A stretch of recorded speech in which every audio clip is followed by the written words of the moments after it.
Okay, so in the beginning, you were looking at the overview of the Buddhist path, right? Just the general ideas about where suffering comes from and where happiness comes from, and generally how the mind works and the main topics, right? It was just kind of an overview of the whole Buddhist path, a little bit about the history of Buddhism and the different types, and it was just kind of getting a sense of it, right? And then Venerable Children came and she was introducing you to the mind. So that's where we had the mind part 1. So in the mind part 1, the main point was to understand that the mind goes through an evolution, and it also goes from coarse to subtle. So it goes from an evolution from afflicted and ignorant to awakened and wise and compassionate. That's the evolution that the mind can go through with training. And together with that is a sense of also understanding that there are coarser minds that are more sensorial, and there are subtler minds that are more mental. There's also coarser minds that are more conceptual, and subtler minds that are more perceptual and direct. So that was kind of the general idea of the mind part 1, was just kind of to understand that the mind's development is something that you can orchestrate.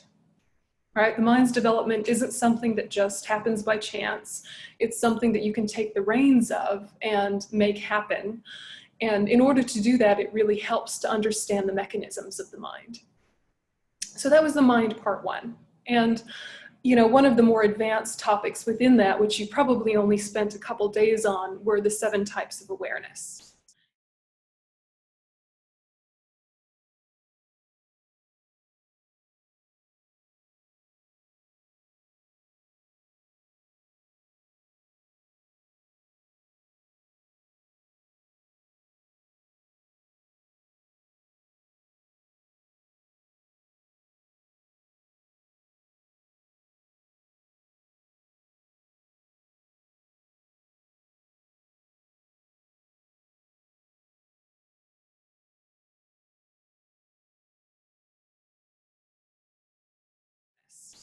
And the 7 types of awareness was the main discussion on minds going from coarse to subtle, from inaccurate to accurate, from conceptual to perceptual, that kind of sequence.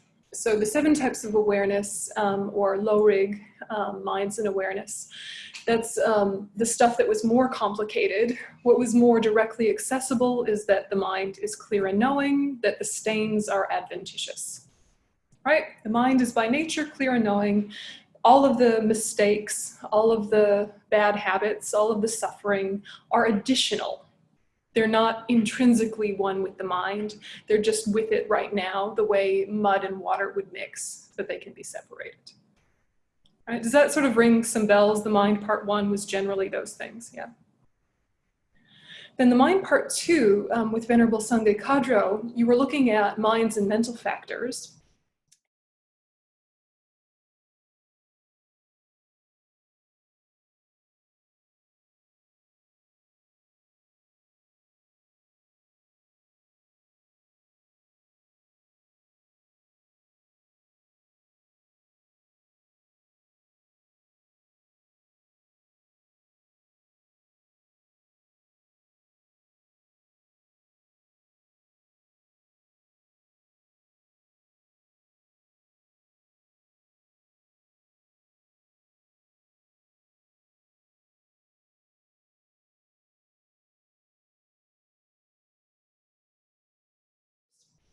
And the idea there was to understand very specifically the difference between positive states of mind and negative states of mind, to understand the difference between main minds and mental factors, and to understand which mental factors are always there as opposed to the ones that are more occasional. And in knowing that, then whatever topic you plug into the mind, it helps you understand kind of what are the mechanisms to make it integrate. What's the thing that creates what maybe in psychology you would call a cognitive shift? What makes a realization happen? And the main point is usually repetition, yeah? An accurate understanding and repetition. How that repetition happens, it needs to be something that has types of focus. It's something that needs to have an accurate motivation. And basically, main minds and mental factors, there are so many divisions, aren't there? Of minds, there was 6 divisions of main minds. Of mental factors, there were 6 categories, but 51 that were discussed. You know, it was a big list. But the main idea is basically the mind has got 2 aspects all the time.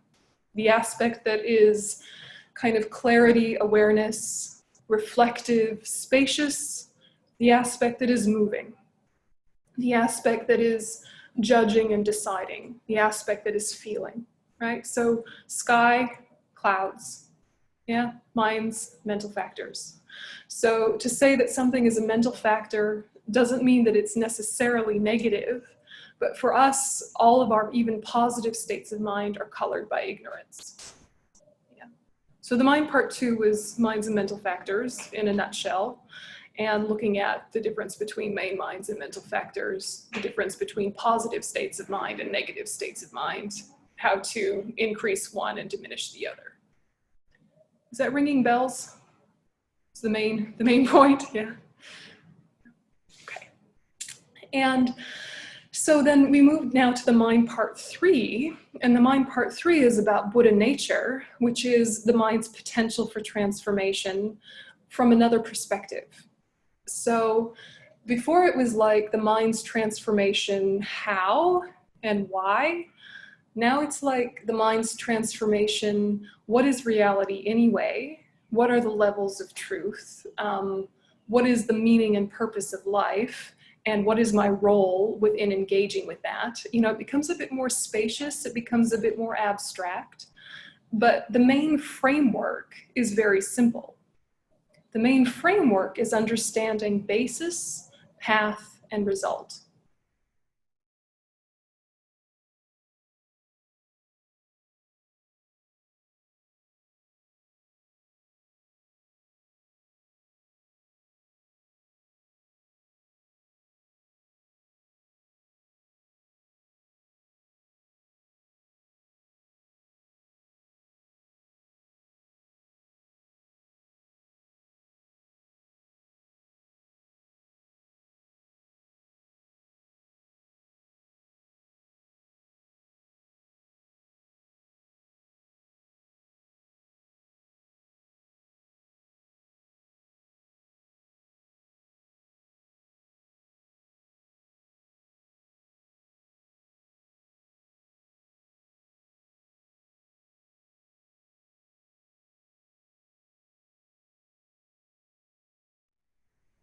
Yeah, the main framework is understanding basis, path, and result. The basis being the 2 truths: relative truth or conventional truth, ultimate truth or absolute truth, right? And that basis category is what we call mind science, which doesn't rely on faith. These are all things that can be tested with experience and logic. So what you do with the 2 truths is up to you. But the fact of the 2 truths isn't something that we question with the idea that it's wrong. We question it with the idea of how do we access it and penetrate it. Does that make sense?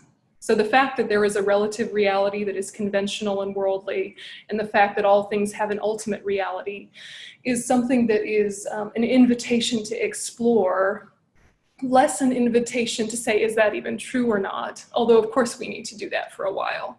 But it's the more scientific approach, and it's the area where scientists and psychotherapists and quantum physicists like to engage with Buddhist thought about, because there's a lot of harmony and synchronization with that level. Yeah, so the basis is the basis. 2 truths. Now, what you do with it is the path. Yeah, so because of the 2 truths, what do you do with the fact of the ultimate and the fact of the relative? And from a Buddhist perspective, you practice method and wisdom, right? You practice method in response to relative truth. You practice wisdom in response to ultimate truth. So what that means is that in the method side, you will realize that this life has an illusory nature, and yet that's how we live, that's what we know. What are skillful ways to respond within that to make our relative a more accurate relative and less kind of contaminated by our own projections. So our response to the relative is compassion. Our response to the relative is loving kindness, is patience, all of these really beautiful qualities that everyone agrees on. That's our response to seeing the relative world. That's our path. And in response to our knowledge or our understanding or our belief in the ultimate, then we have to practice the wisdom that realizes that. So there's the fact of it, but then there's the realization of it. And there are two separate things. Yeah, so there's the fact that things are empty of inherent existence, and then there's the mind that needs to practice knowing that and remembering it. You with me? So it's, so don't mix it all together, right? The fact of the ultimate is a fact, whether you know it or not, whether you do anything with it or not. Things are empty of inherent existence because they dependently arise, right? But then the mind that understands that is the mind that will eventually cut the root of samsara. Yeah, knowing the way that there is a dysfunctional way of responding to life, and knowing that the root of that is innate ignorance, that's what's going to cut the negative patterns that lead to suffering and lead to negative behavior. Does that make sense? So on one level, the method, we're sort of preventing negative states of mind and antidoting negative states of mind. That's what we're doing on the method side, preventing and antidoting. On the other hand, we're also developing positive states of mind and accessing more and more happiness in our daily life. But we're not fundamentally uprooting the problem. It's like we've gotten a really good system for managing our diabetes, but we haven't gotten rid of our diabetes.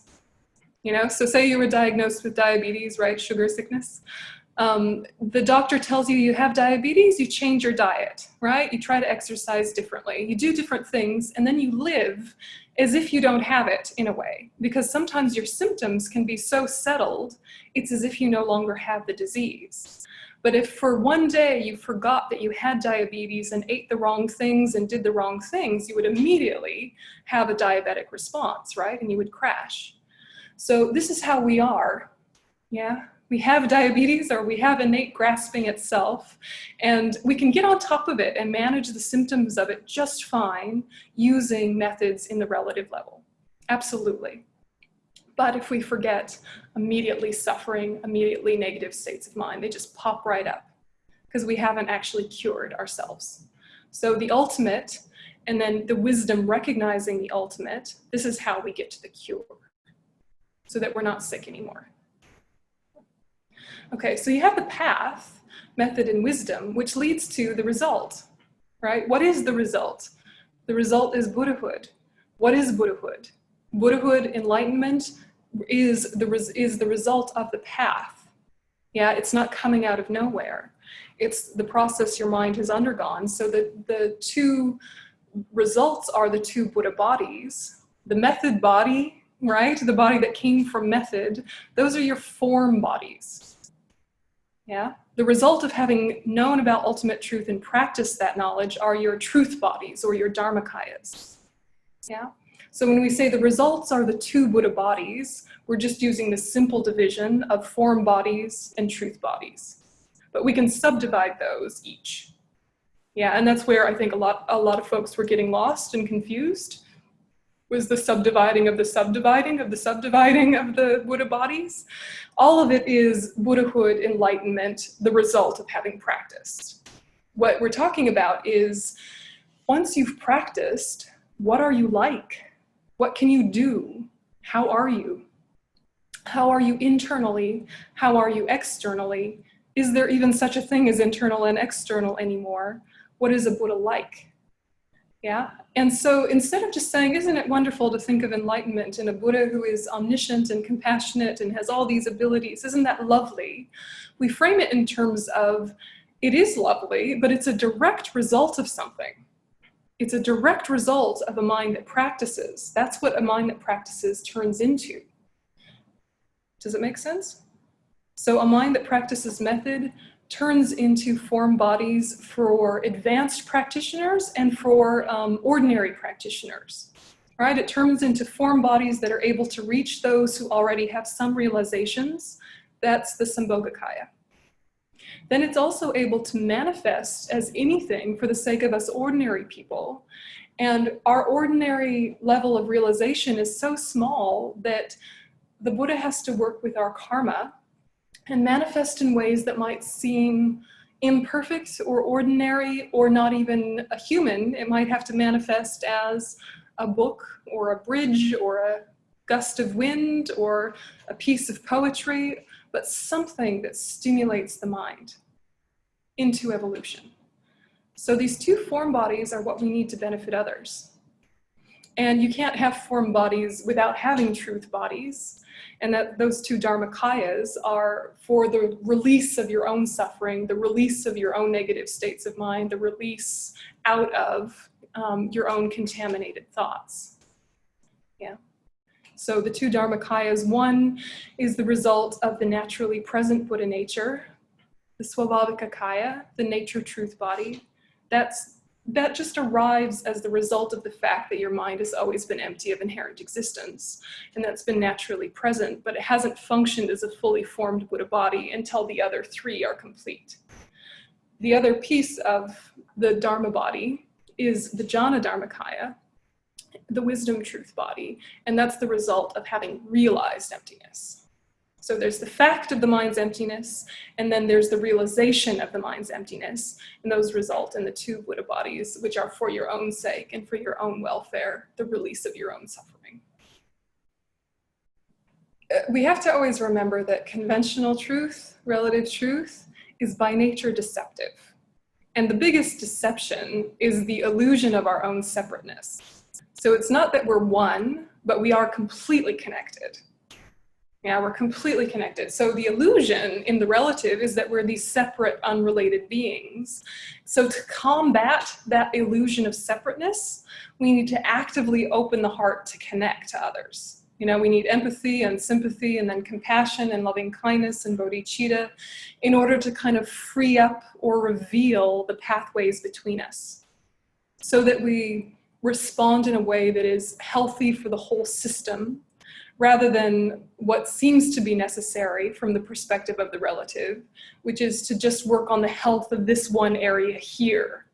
Yeah, because there's an illusion that this is the only area that's affecting me, and affecting others is their business, and everyone is little independent islands with no bridges connecting them. So if you realize the ultimate, you would still practice in the relative, but it would be with a completely different understanding, completely piercing the veil of the illusion of separateness. So you wouldn't need to overcome your anger in order to be patient and loving. You would just be patient and loving because anger no longer makes sense. You know, so your behaviors would still be loving, compassionate behaviors, but they wouldn't be responses or antidotes to the mistake because you don't have the mistake anymore. I don't know if that helps. Yeah, so our work in the relative, we have to remember, is always has a deceptive quality to it, and we're trying to manage and navigate around the deceptive appearance of our life. The deception being that things appear inherently existent when the opposite is true.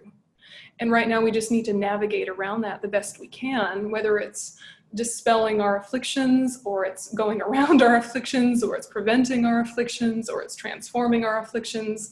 We have to kind of respond to the fact that we're operating from ignorance. When that ignorance is dispelled, then the heart is just open and you don't have to make positive states of mind. Positive states of mind are the only rational choice. Does that make sense? Okay, so we were talking about the basis, the path, and the result in general, and then we shifted to thinking about the dispositions, right? Remember, we were looking at dispositions and how, all right, everyone has Buddha nature, everyone has Buddha potential. The fact of life is relative truth and ultimate truth. How do people practice the path? And how different people practice the path is very much dictated by their relative reality and the habits they've accumulated from beginningless time in response to the illusion. So for some people, going full speed ahead along the path, you know, jumping right in, makes perfect sense. For some people, that doesn't make perfect sense, and they need just very gentle, very gradual approaches. And so we looked at the Sutra perspective of the 5 families and the Tantra perspective of the 5 families. And they were 2 very different presentations, but it was about being able to recognize who you are, who they are, with the background idea of how do I transform, how can I help them transform?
Because all of our potential is for release into complete peace, release into complete happiness, and perfect ability to be of benefit. We all have the identical potentiality, but our roads to get there are going to be incredibly varied and diverse.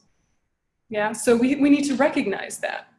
And just in the most basic of examples, you know that what works for you doesn't necessarily work for everyone else. We know this, you know? Some people, when they're grieving and they're feeling disconnected and anxious, need physical contact. Some people need space. Some people need a dialogue. Some people need silence. And, you know, if you go in assuming that everyone has the same disposition as you, then you become frustrated at them or frustrated at yourself of why doesn't this work? If you go in it with an understanding of dispositions, then you're able to navigate the kind of infinite variations of people and not take any of it personally. But it also means that you know yourself.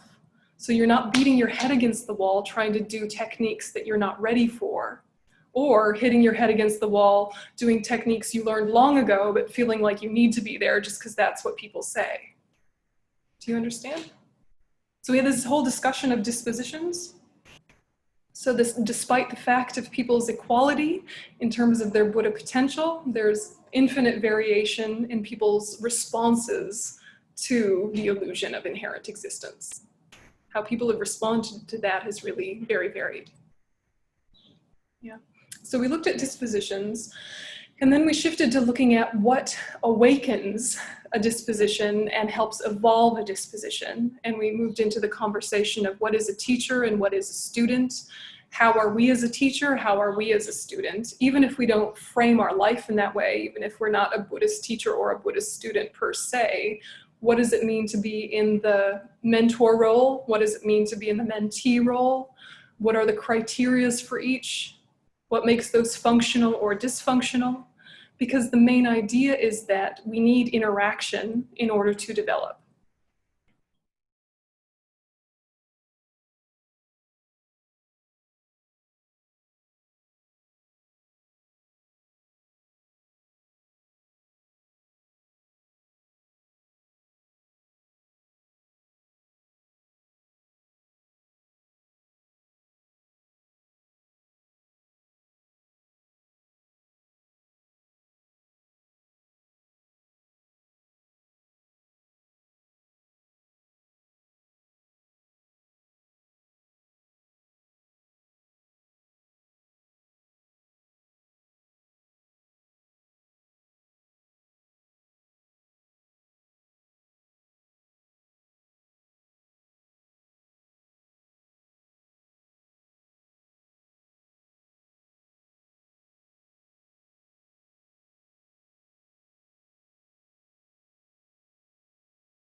And is that something that we believe, that interaction is something that facilitates progress?